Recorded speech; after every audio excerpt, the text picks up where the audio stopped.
नाशिक जिल्ह्यामध्ये द्राक्ष उत्पादक शेतकरी पुरता उद्ध्वस्त झालाय। पावसामुळे नाशिक जिल्ह्यातील 45,000 हेक्टरवरील द्राक्ष बागांना फटका बसलेला आहे।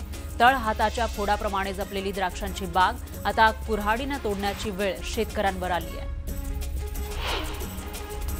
अहिल्यानगर जिल्ह्यामध्ये बिबट्यांची संख्या वाढतीये, त्यामुळे नागरिकांमध्ये दहशतीचं वातावरण आहे। तर आता रेस्क्यू सेंटर आणि पिंजऱ्यांच्या संख्येमध्ये वाढ करणार असल्याचं मंत्री राधाकृष्ण विखे पाटील यांनी सांगितलंय।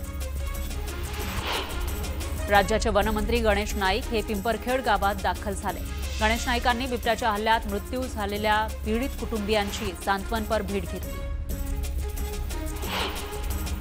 हिंसक बिबट्या लोकांसमोर आला तर शूट करण्याचं वक्तव्य वनमंत्री गणेश नाईक यांनी केलं। पीडित कुटुंबासोबत संवाद साधताना त्यांनी ही आक्रमक भूमिका मांडली।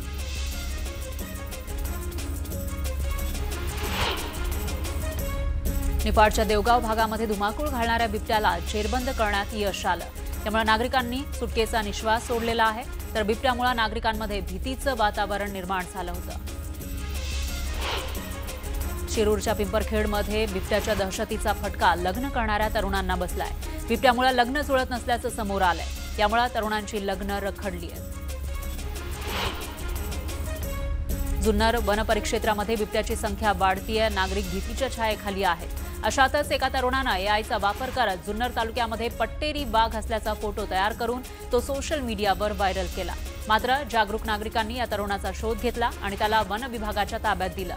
अखेर या तरुणानं पट्टेरी वाघ असल्याचा एआय फोटो आपणच तयार केल्याची कबुली दिली आणि माफी मागितली। पुणे मेट्रोमध्ये प्री वेडिंग फोटोशूट करणं जोडप्याला भोवलंय। परवानगी न घेता फोटोशूट केल्यानं जोडप्यावर दंडात्मक कारवाई करण्यात आली। तुळजापूर इथल्या ड्रग्ज प्रकरणामध्ये आरोपी असणारे माजी नगराध्यक्षाला भाजपनं प्रवेश दिल्यामुळे विरोधकांकडून जोरदार टीका करण्यात आली। सुप्रिया सुळेंनी थेट मुख्यमंत्री फडणवीसांना पत्र लिहित तुळजापूर ड्रग्ज प्रकरणातील भाजपमध्ये प्रवेश केलेल्या पदाधिकाऱ्यांबाबत कारवाई करावी अशी मागणी केली आहे। महानगरी एक्सप्रेसमध्ये बॉम्ब असल्याच्या संशयास्पद संदेशामुळे मोठी खळबळ माजली। पोलिसांकडून कसून तपासणी करण्यात आली आहे। तपासातून काहीच आढळून आलेलं नसल्याची माहिती रेल्वे पोलिसांनी दिली। देशविरोधी षडयंत्रांना स्थानिक सहाय्य करणाऱ्यांवर कठोर कारवाई करा अशी मागणी करण्यात आली आहे। हिंदू जनजागृती समितीनं निवेदनातून प्रशासनाकडे ही मागणी केली। सातारा नगरपालिकेसाठी खासदार छत्रपती उदयनराजे भोसले, छत्रपती शिवेंद्रराजे भोसले यांचं मनोमिलन झालं आहे। कमळ चिन्हावर एकत्रित लढणार असल्याची माहिती भाजप जिल्हाध्यक्ष अतुल भोसलेंनी दिली आहे। छत्रपती संभाजीनगर ते पुणे या नव्या महामार्गाचा मॅप प्रसिद्ध होण्याआधी सोशल मीडियावर व्हायरल झालाय। हा नकाशा न्यूज 18 लोकमतच्या हाती लागलाय, पण प्रश्न आहे की केवळ 3 विभागांकडे असलेला मॅप व्हायरल कसा झाला? सरकार याची चौकशी करणार का, असाही प्रश्न उपस्थित केला जातोय। ताडोबा अंधारी व्याघ्र प्रकल्पातील चंदा आणि चांदणी वाघिणींना सह्याद्री व्याघ्र प्रकल्पामध्ये स्थलांतरित केलं जाणार आहे। या निर्णयाला स्थानिकांनी विरोध केलाय।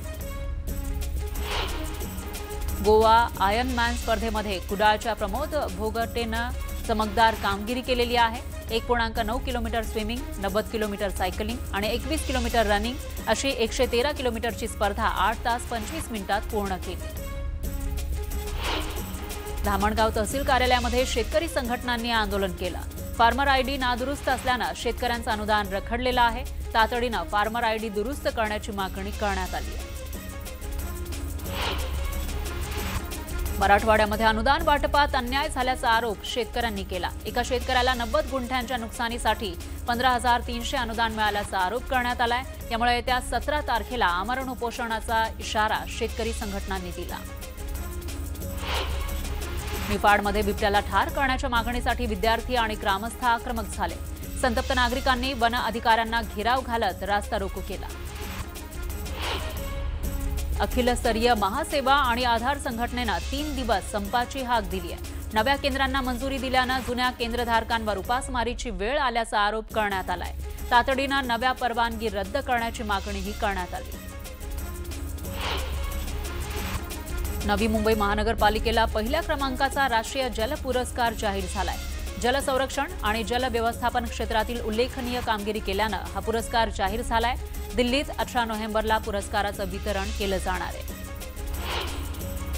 साताऱ्याच्या जिंती गावात काळभैरव जन्मोत्सवानिमित्त जितोबा मंदिरात पणत्या लावून दीपोत्सव साजरा करण्यात आला। यावेळी गावातील आणि पंचक्रोशीतील हजारो भाविकांनी उपस्थिती लावली।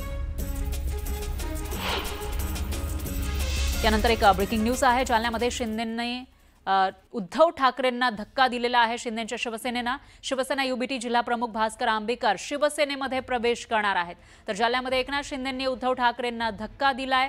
शिवसेना युबीटीचे जिल्हा प्रमुख भास्कर आंबेकर हे शिंदेंच्या शिवसेनेत पक्ष प्रवेश त्यांनी केलेला आहे।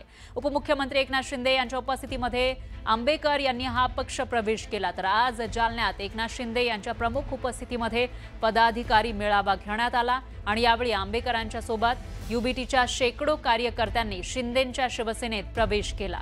तर शिंदेंनी ठाकरेंवर यावेळी टीका केली।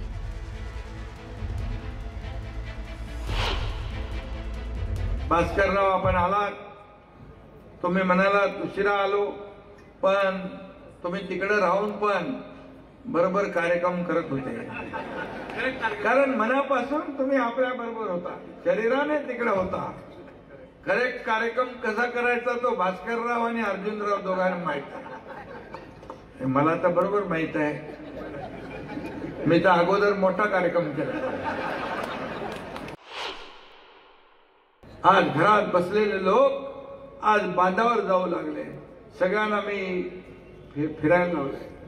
सगळे लोक आता पहिले घरात बसायचे, आता लोकांमध्ये फिरायला लागले, बांधावर जाऊ लागले। पट्टा गेला, फेसबुक लाईव्ह गेला, सगळा गेला, आता काय राहिलंय? हा, आणि म्हणून फुकाचा ताटा आणि नाव वाटा। आता आंबे भास्कररावाच्या बरोबर सगळे आले, कोण राहिले का तिकडे? कोणी राहणार पण नाही। यानंतर पुन्हा घेऊयात गावाकडच्या बातम्यांचा वेगवान आढावा। जालन्यात युती झाली नाही तर भाजपचा टांगा पलटी करून घोडे फरार करू असा इशारा शिवसेनेचे आमदार अर्जुन खोतकरांनी भाजपला दिला। महापालिका निवडणुकीसाठी भाजपला आम्ही प्रस्ताव दिलाय, मात्र त्यांच्याकडून अजून कोणतेही उत्तर आलेलं नाही असंही ते म्हणाले। बीडमध्ये पंकजा मुंडेंच्या नेतृत्वात भाजप पदाधिकाऱ्यांची बैठक झाली। बैठकीमध्ये गेवराई, धारूर, बीडमधील इच्छुक उमेदवारांनी हजेरी लावली। दरम्यान लवकरच उमेदवारांची घोषणा केली जाणार असल्याची माहिती आहे। गोंदिया जिल्ह्यामध्ये 2 नगर परिषद आणि 2 नगर पंचायतीच्या निवडणुका होऊ घातल्या। तर 4ही ठिकाणी आम्ही स्वबळावरच लढणार अशी माहिती शिंदेंच्या शिवसेनेचे जिल्हा प्रमुख सोनू कुथे यांनी दिली।